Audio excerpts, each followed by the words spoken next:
असल में इतने सारे प्रतिबंध, इतने सारे बैन, उसके बावजूद इस टीवी शो पे विकास जी जो फलों की खेती करते हैं, फलों का उत्पादन करते हैं, बोल रहे हैं कि भाई हम मुनाफे के लिए ये सब कुछ कर रहे हैं। तो इसका मतलब ये सारी चीजें धड़ल्ले से हो रही है, किसी तरह के बैन का कोई औचित्य है नहीं, प्रासंगिक नहीं है बैन आज के सिस्टम में। जी बिल्कुल, सही कहा आपने। इसका एक और पहलू है, एक तो मुनाफे का पहलू है, एक ट्रांसपोर्टेशन और उसकी मजबूरी है कि हम पके हुए फल ट्रांसपोर्ट करके 4-5 रोज बाद उसे इस्तेमाल करने लायक नहीं रख सकते। एक तीसरा पहलू है जिसमें ज्ञान की कमी और अज्ञानता,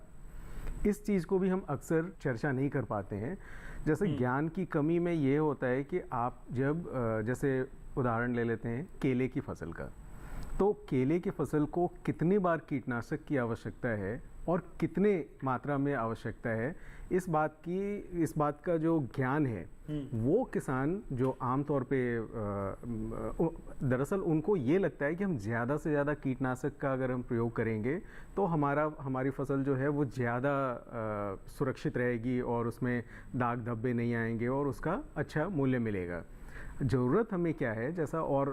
सरकारी और जो तंत्र हैं उसके माध्यम से समय समय पर किसानों को ये समझाने की कोशिश की जाती है कि कितनी मात्रा में कौन सा पेस्टिसाइड आपको यूज़ करना है, कितने पानी में यूज़ करना है, कितने समय समय पे करना है, क्या लक्षण है आपके फसलों में, जब इस तरीके की चीज़ें दिखाई देने लगे तब आपको इस्तेमाल करना है। लेकिन अभी क्या होता है कि किसान, अगर जैसे हम उत्तर प्रदेश में बाराबंकी या आसपास में जहाँ केले की खेती होती है वहाँ की बात करें तो वो किसान कम से कम 20 से 25 बार कीटनाशकों का इस्तेमाल करता है। और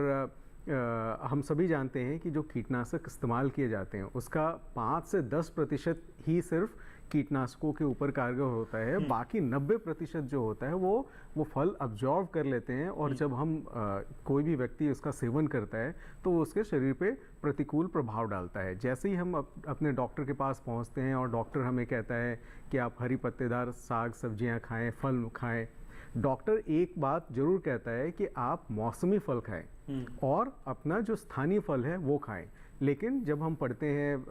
किताबों में या जब हम कहीं न्यूज़ में, वेबसाइट पे हम देखते हैं कि इस फल में ये चीज़ें होती हैं, ये हमारे शरीर के लिए बड़ी लाभदायक हैं, तो चाहे वो विदेशी फल हो या किसी और स्टेट में उगने वाले फल हो, और उसे हम साल भर इस्तेमाल करने की कोशिश करते हैं। हम ये भूल जाते हैं कि ये मौसमी फल नहीं है। और जब हमें साल भर कोई चीज़ चाहिए तो जाहिर सी बात है कि उसमें प्रिजर्वेटिव्स इस्तेमाल होंगे या फिर उसको अप्राकृतिक तरीके से पकाने के लिए या संरक्षित करने के लिए उसमें कुछ चीज़ों का केमिकल का इस्तेमाल करेंगे। जब हम विदेशों में किसी चीज़ का निर्यात करते हैं, जैसे आम, अल्फांसो आम हम निर्यात करते हैं, तो विदेश तक हम पहुंचा देते हैं, सुरक्षित पहुंचा देते हैं, अच्छे क्वालिटी का आम पहुंचा देते हैं, तो फिर हम उत्तर प्रदेश से दिल्ली में पहुंचाने में या मुंबई में पहुंचाने में मुझे नहीं लगता है कि बहुत ज़्यादा परेशानी होगी। लेकिन फिर भी मैं ये कह रहा हूँ डर नहीं है, मुझे लगता है डर होना भी बहुत जरूरी बिल्कुल होता है। बिल्कुल।